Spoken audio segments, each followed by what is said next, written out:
Good afternoon, and welcome to the Carter Center's Election Bites, short conversations on elections for your lunch hour. My name is Avery Davis Roberts, and I'm an Associate Director in the Carter Center's Democracy Program. And today I'm very happy to be speaking with Larry Garber, who is one of the senior advisors on the Carter Center's U.S. Elections Project. He's an international election expert with more than 35 years of experience working on elections around the globe. He's also a member of the National Task Force on Election Crises. Welcome, Larry. Thank you, Avery. Great to be here. And So, just if I could say, for those who didn't see your live presentation yesterday on the secrecy of the ballot in the United States, I encourage you to watch it. You'll learn a great deal about our history. thanks, Larry. So today we're delving into another sort of interesting, different sort of topic, different than some of the other topics we've covered in Election Bites. We're going to be talking, excuse me, about the Electoral College and all of these deadlines and things that we will hopefully be sort of wrapping up in the course of the next 5 or so weeks. So we all voted before November 3rd, on November 3rd, but in the United States, unlike in many other countries, we don't know who's won the election just by counting the votes, or in Georgia, counting and then recounting and then recounting again. We have the Electoral College. Could you tell us a little bit about what the Electoral College is and why we have it at all? So let me start with the second question first, and then answer the first question. So we have the Electoral College as a result of the debates that went on during the Constitutional Convention back in the 18th century, and it emerged as a compromise. One, it serves to reflect and respect the federalism that the founders wanted to enshrine, and so instead of having a popular vote nationwide, basically it's by each state.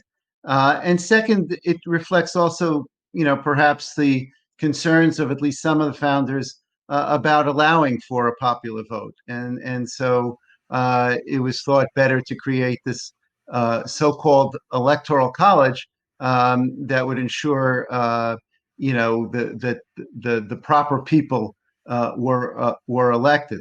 How it works is that each state is assigned as a number of electors equal to the number of members in Congress. So that is the House of Representatives, which is based on population, plus 2 senators.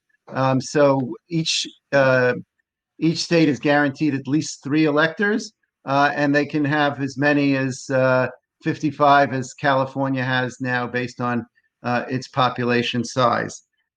Until or since the mid 19th century, all states have relied on the popular vote to elect their electors. 2 states today have a deviation from what we call winner take all rules. So in most states, if you win the popular vote, whether by 1 vote or by 1,000,000 votes, you get all the electors from that state. Nebraska and Maine allocate at least some of their electors by district. So if you win the congressional district, then you get the elector for that district, as opposed to the winner-take-all system that other states apply. Thanks, Larry. That was a very helpful short overview about the Electoral College. So this next 5 weeks, we have a number of deadlines that are sort of coming up. They're pretty critical to the finalization of this election. I'm hoping you can sort of walk us through them. So December 8th is the so-called safe harbor deadline. What does safe harbor mean, and why is it important? So again, the safe harbor deadline was set up by the Electoral Count Act of 1887. Basically, it says that if a state has certified its results and resolved all disputes according to state law, then the certified results are presumed to be valid when they're reviewed by Congress on January 6th, as we'll discuss. Okay, so that's December 8th. Then about a week later, the electors meet, and what do they do? December 14th. So the electors meet, but they don't meet together. They don't meet, all 538 don't meet together. They meet in each state capital. Um, and these are the electors who have been designated by the parties to be the individuals who will vote actually for the president. As I said, under the current rules in virtually all states, it's winner take all. So if Biden won the state, then all the electors are going to be Biden electors, and they meet, they vote, and there's a paper that is prepared, or several copies of this paper prepared, and sent to the Congress to be opened on January 6th. So once they vote, that's the official ceremonial act of the Electoral College. It's the only time it meets. Perhaps some of these people have never met before, but they fulfill their duty when they meet on December 14th this year. One other interesting thing that comes up is this idea of the faithless elector. That is an elector who's been designated by a particular party, but then decides for whatever reason that she or he is going to vote for someone else. The laws regarding faithless electors have been significantly tightened. There was even a Supreme Court case this year that ruled that states have the authority to even penalize people who choose to be faithless electors. But the bottom line is that as a result of examples of faithless electors in the past, the parties have been very careful about ensuring that the electors they select are people who are going to vote for the candidates that they're assigned to vote for. So you mentioned January 6th, there's a joint session of Congress.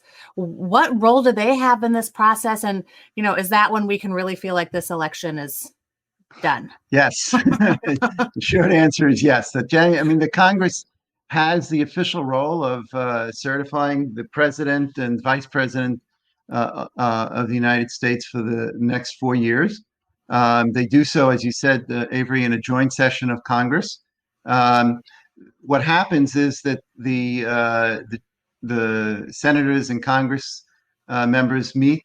They open alphabetically each of the envelopes from the Electoral College of each state, and if there's no objection, they just mark it down for counting those votes. If there is an objection, and it has to be an objection by a member of Congress and Senate jointly in writing with specific reasons for why they're objecting to this, then each house meets separately. And if the houses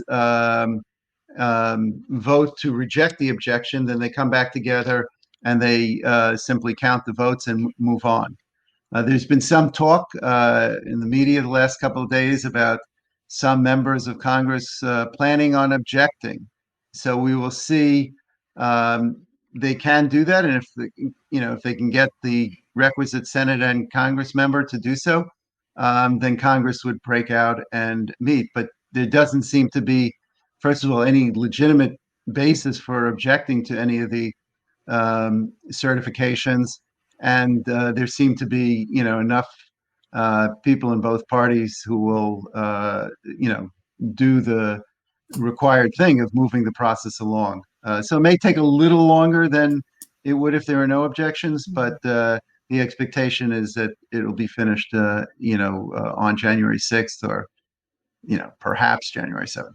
And then we can start thinking about the next election on January 7th. Then you can start thinking, although again, the formal last step obviously is January 20th, when the president is inaugurated, because we do have the system where there is this lame duck period from November 3rd through January 20th when the new president takes over. So even after January 6th, you'll have a new Congress in place, but you won't have the new president for another 14 days. So you talked about some of the sort of stories in the press around what could happen with objections at the joint session. There's also been discussion in the press about legislatures choosing slates of electors if there's no sort of resolution, I guess, by that December 8th safe harbor deadline. Is that something that could happen? And, should we be worried about that? Yeah. So this is a fascinating part of our history, which I didn't appreciate until I started looking into it this year. But under the Constitution, the state legislatures have the authority to decide how the electors will be selected. And in the early days of the Republic, several states would have the state legislatures just directly choose the electors for the Electoral College, just as the state legislature would choose the senator until 1917 or 1913, when the 17th Amendment was adopted. So that was, a procedure. By the mid 19th century, all the states had basically moved away from that process, as I said, and now have popular votes to designate the electors. So once the states have adopted that rule and have allowed the election to go forward, as all the states have, and so we had elections on November 3rd, they can't change that afterwards. The only exception to that, as laid out in the Electoral Count Act, is if there's an election failure, which we've never had. But imagine an election takes place on November 3rd and a fire breaks out before any of the votes can be counted in a major city or cities. There could be an argument then that there's an election failure, and then the state legislature would have the authority to designate the electors. But absent an election failure, there's no legal basis for the state legislature selecting electors that are different from the popular vote. And it would be clearly a wrong that we all would see, straight out as compromising our democratic principles. So, Larry, this is a quick, lightning last question because we are right at the end of our time. Start thinking about the next 5 weeks. What are the one or two talking points that you think our viewers should take away from this to explain this process to their friends or family or anyone that they might talk to that has questions? First, there are two or three additional steps that we talked about that have to be worked through. So yes, there is a process on December 14th and on January 6th. Second, that as a result of that, Joe Biden will be certified as the president. And third, I think the discussions that we've had highlight the need for electoral reform, and hopefully folks will maintain momentum to support that effort and encourage their representatives to do so. Thank you so much, Larry, for this great conversation about everything to expect in the next 5 weeks in this election. And thank you to our viewers for joining us today for Election Bites. We'll see you next time. My pleasure.